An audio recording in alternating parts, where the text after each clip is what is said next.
여러분은 권위라는 단어를 들으면 어떤 느낌이 드시는지요?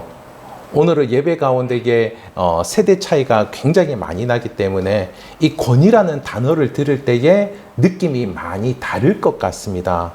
그런데 현대의 많은 사람들은 이 권위라는 단어를 들을 때 먼저 경계심을 갖게 되는 것들, 그런 거 아마 느끼실 것입니다.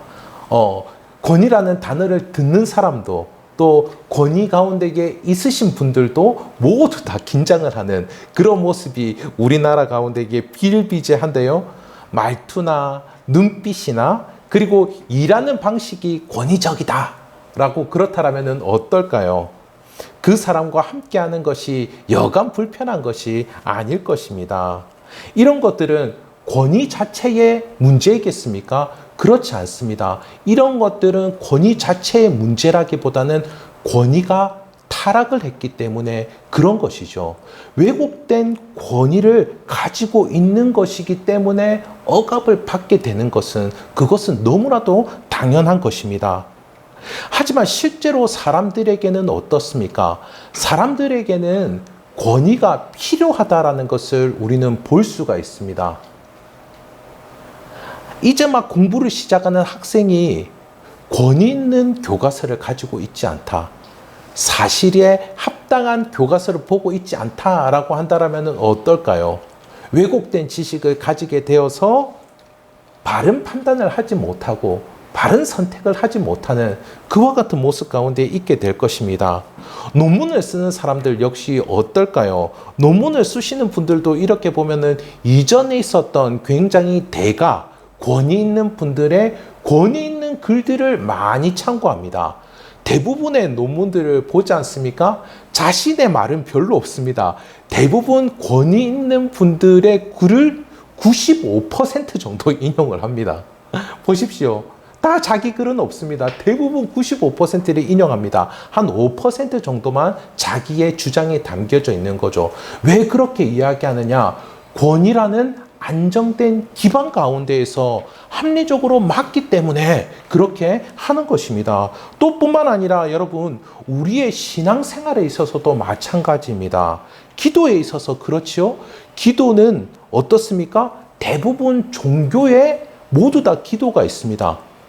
대부분 종교에 모두 다 기도가 있습니다. 저는 어려서부터 모태신앙한 친구들을 많이 봤는데 그런 친구들이랑 이야기를 해보면요. 교회에서만 밥을 주는 줄 압니다. 아니요. 절에서도 밥을 주고요. 교회에서만 달력을 주는 줄 압니다. 절에서도 달력을 주고요. 예, 다 줍니다. 그런데 우리의 기도가 다른 기도와는 다른 것이 무엇이겠습니까? 정말 신이 우리의 기도를 들어줄 그 근거가 무엇이겠습니까? 우리가 열심히 하면은 신이 기도를 들어줄까요?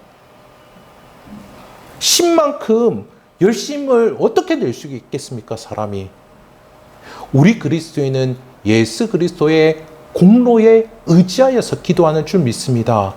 권위 있는 그 이름, 예수 그리스도의 이름이 우리가 기도할 때에 하나님께 닿는 기도가 되는 것이죠. 그 권위를 의지할 때 말이죠.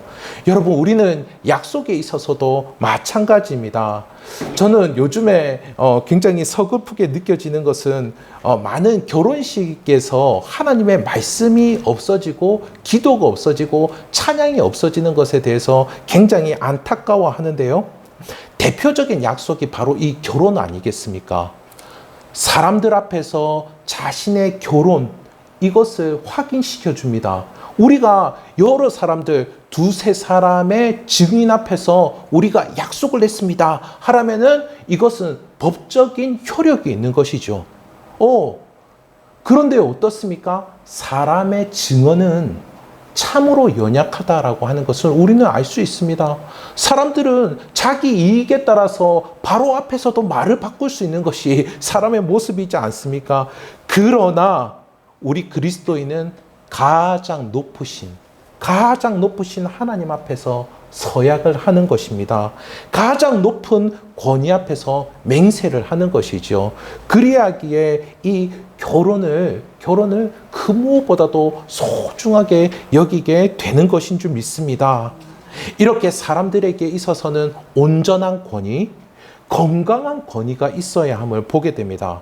가장 높으시고 가장 온전한 권위이신 예수님을 통하여서 삶과 가정과 삶의 현장을 굳건하게 세워나가시는 성도님들 되시기를 우리 주님의 이름으로 축복합니다. 아멘. 오늘 말씀은 백부장의 믿음 이렇게 해가지고 소제목으로 달려져 있고 그렇게 잘 알려져 있는 본문입니다. 여러분 유인물을 보시면요, 제가 이 유인물을 제 설교 순서에 따라서 이렇게 다 해놓았습니다. 예, 그 유인물을 보면 지금 어떻게 악보만 나눠져 있나요? 예, 유인물을 보시면은 유인물을 보면은 이 순서에 따라 다 되어 있으니까요. 예, 거기서 또 제가 말씀도 다 추려 놓았습니다. 그거를 참고하시면은 많은 도움이 되실 것 같습니다. 이 이방인인 백부장이 자신의 하인의 중풍병을 예수님께 고쳐주십사 찾아오고 있는 것을 우리는 볼 수가 있습니다. 이 백부장 말 그대로 100명의 군인을 통솔하고 있는 권위자이죠. 권위자입니다.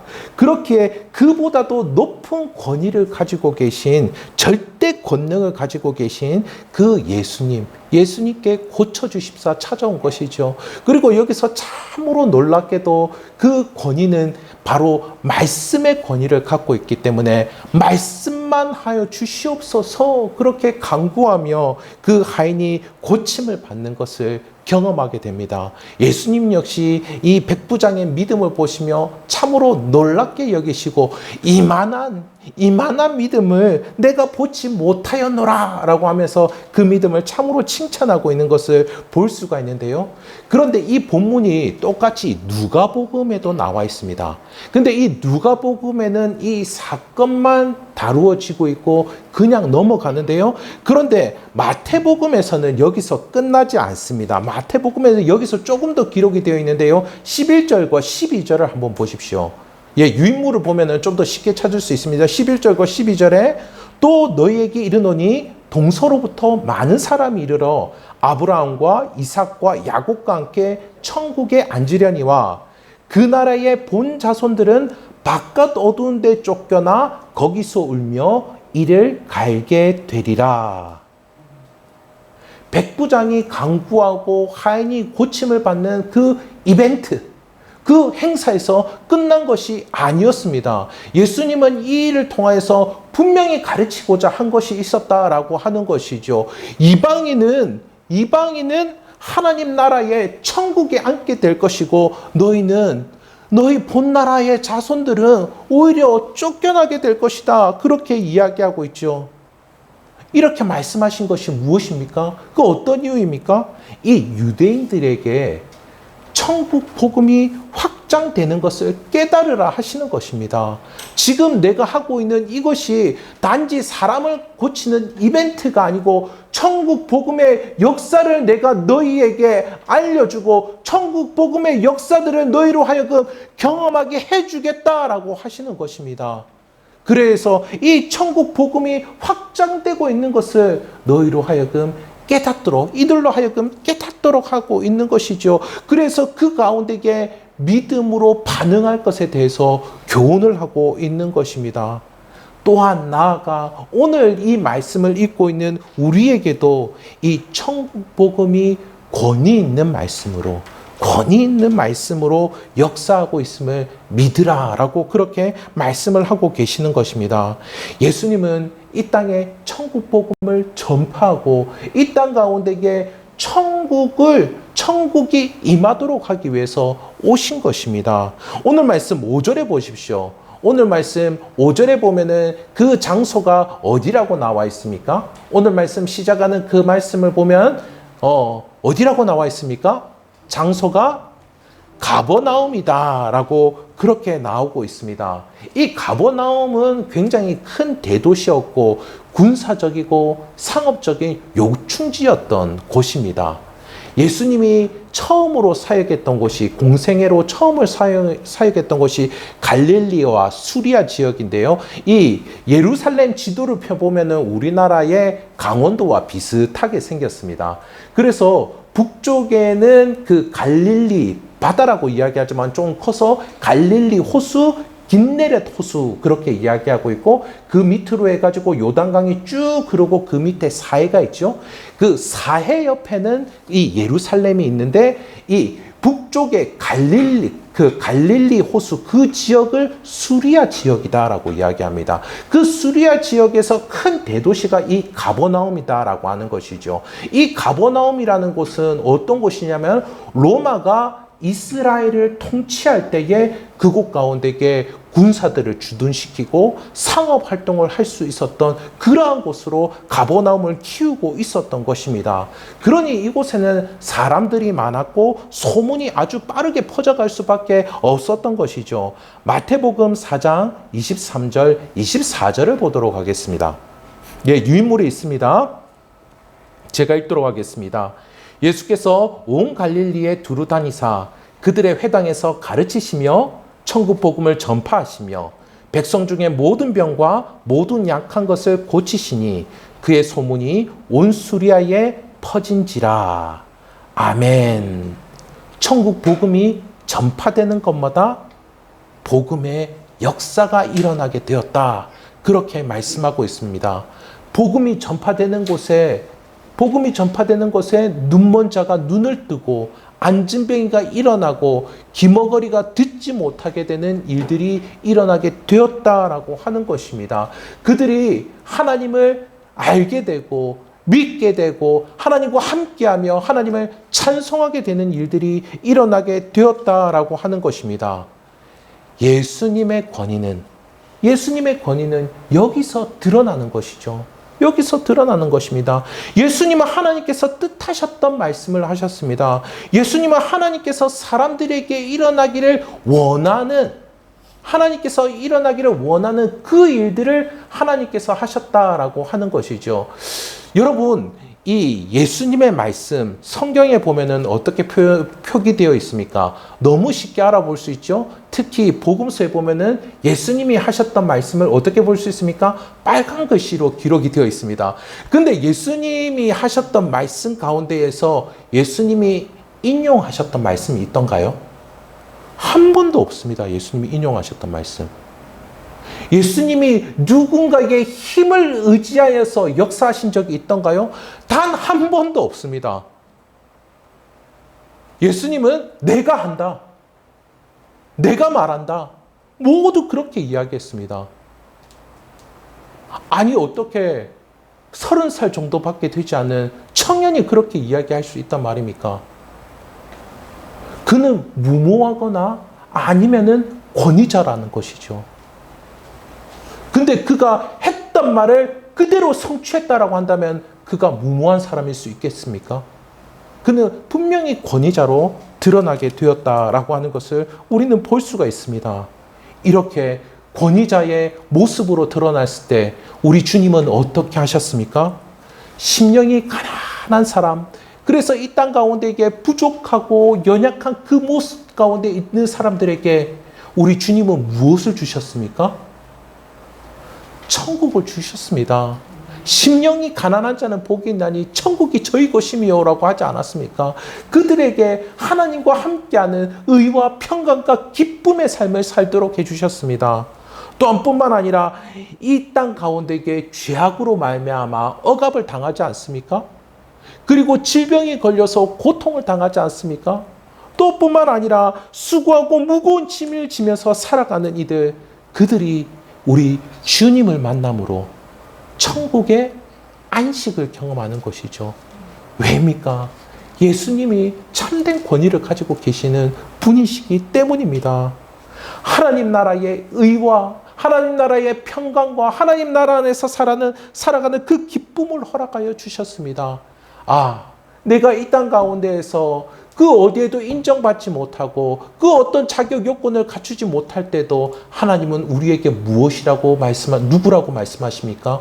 너는 내 자녀다 라고 그렇게 말씀해 주시는 것입니다. 너는 내가 인정한다 이렇게 말씀하여 주시는 것입니다. 그리고 뿐만 아니라 우리 주님은 우리를 정말 다 아시고 우리의 머리털 하나까지도 다 아시고 우리의 삶 가운데 있는 그 모든 환경들도 다 조성하셔서 합력 가운데에 선을 이루도록 해주시는 것이죠.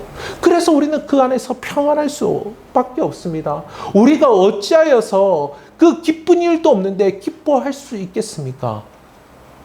이 땅 가운데 억눌린 가운데에 그냥 내버려둔 삶이 아니고요. 우리 주님께서 함께 하시고 성령께서 역사하심으로 말미암아 내가 하나님의 자녀이고 하나님의 품 안에 살아가고 있다라고 하는 이길 수밖에 없는 승리의 삶을 살도록 해주시기 때문인 줄 믿습니다.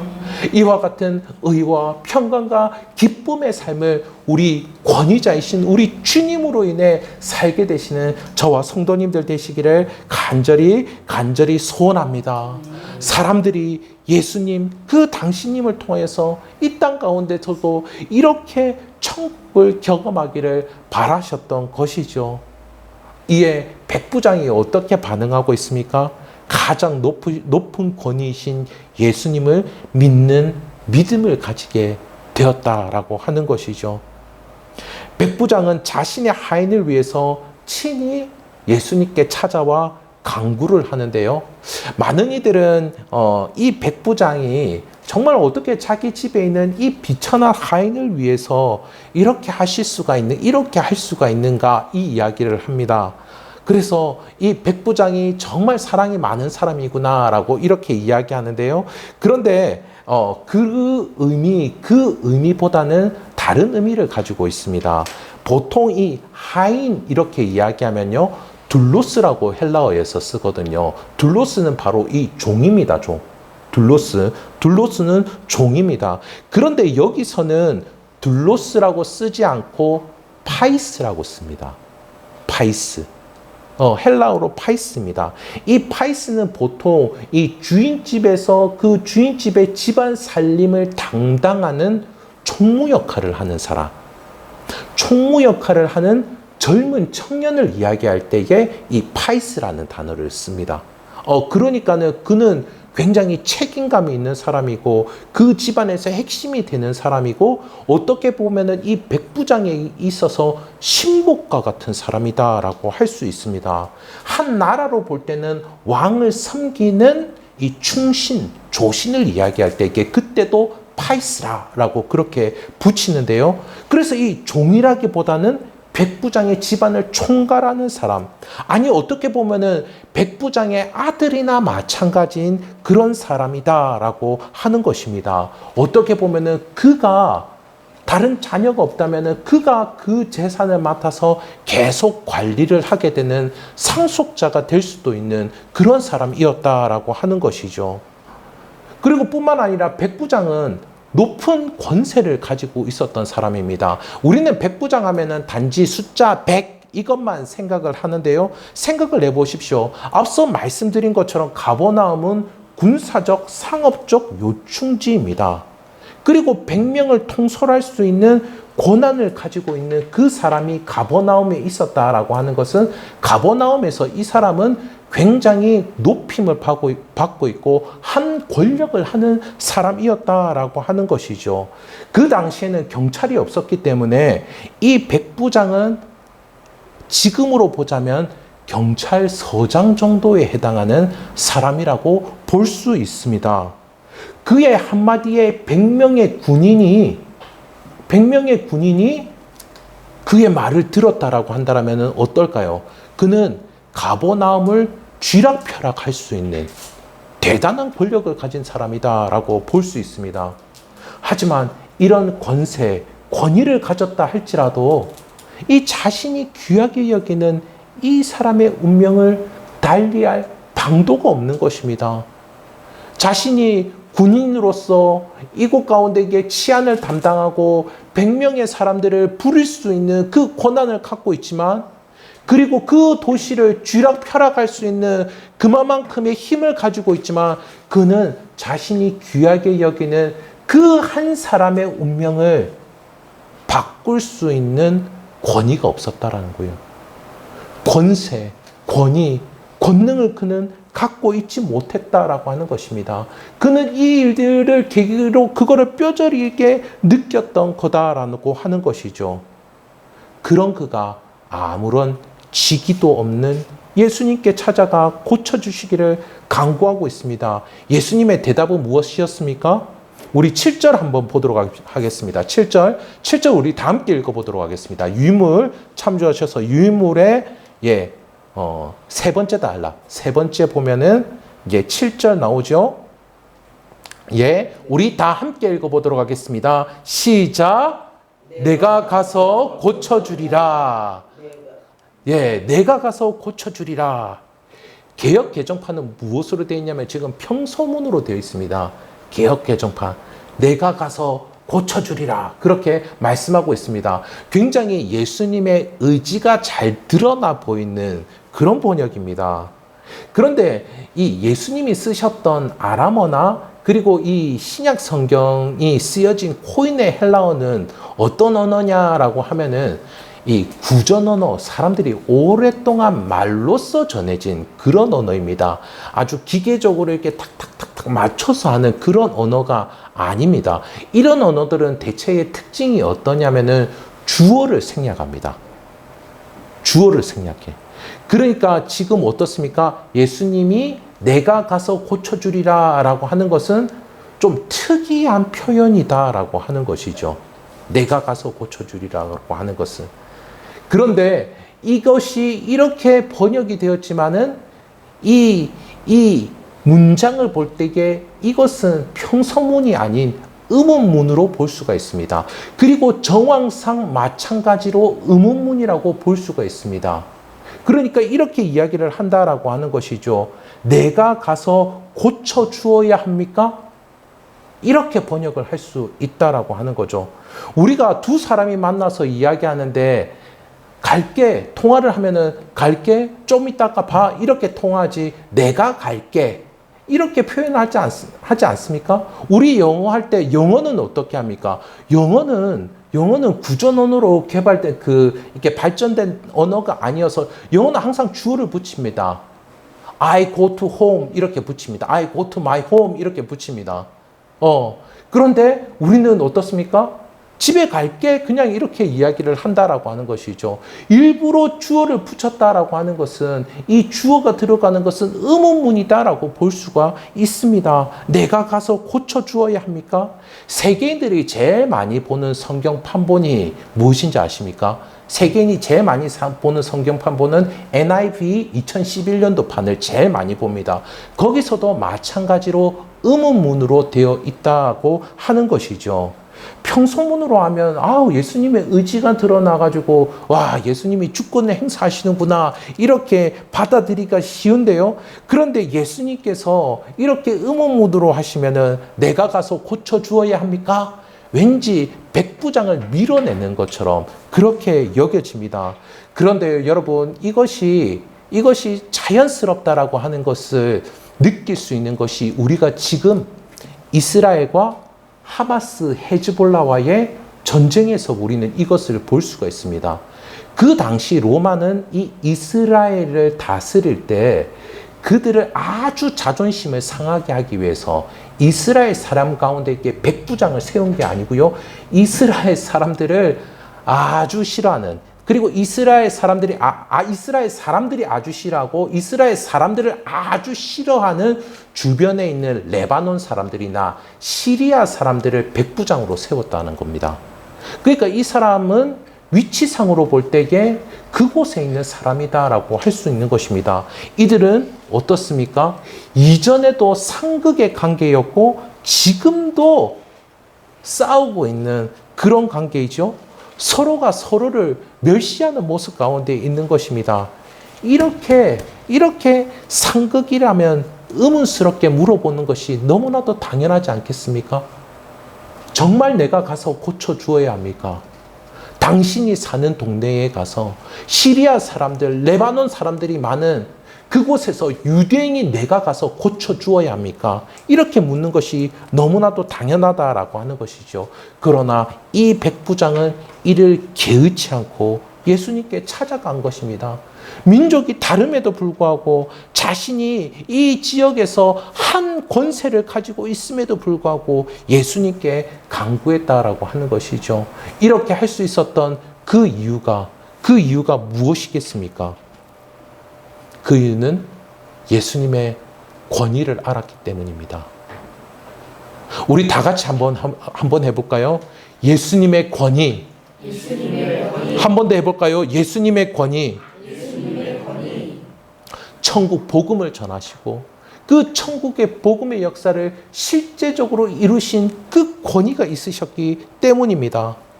자신도 이 도시에서 한 권위를 하고 있지만 자신의 권위는 자신을 귀하게 여기는 그 한 사람에게 아무런 힘을 발휘할 수가 없었던 것이죠. 그래서 민족적인 자존심도 내려놓고 자신의 지위도 내려놓고 이 예수님께 나아왔던 것입니다. 그는 예수님의 권위, 예수님의 권세, 예수님의 권능이 간절히 필요했었던 것입니다. 그래서 그는 이렇게 답하고 있죠. 우리 8절 말씀 다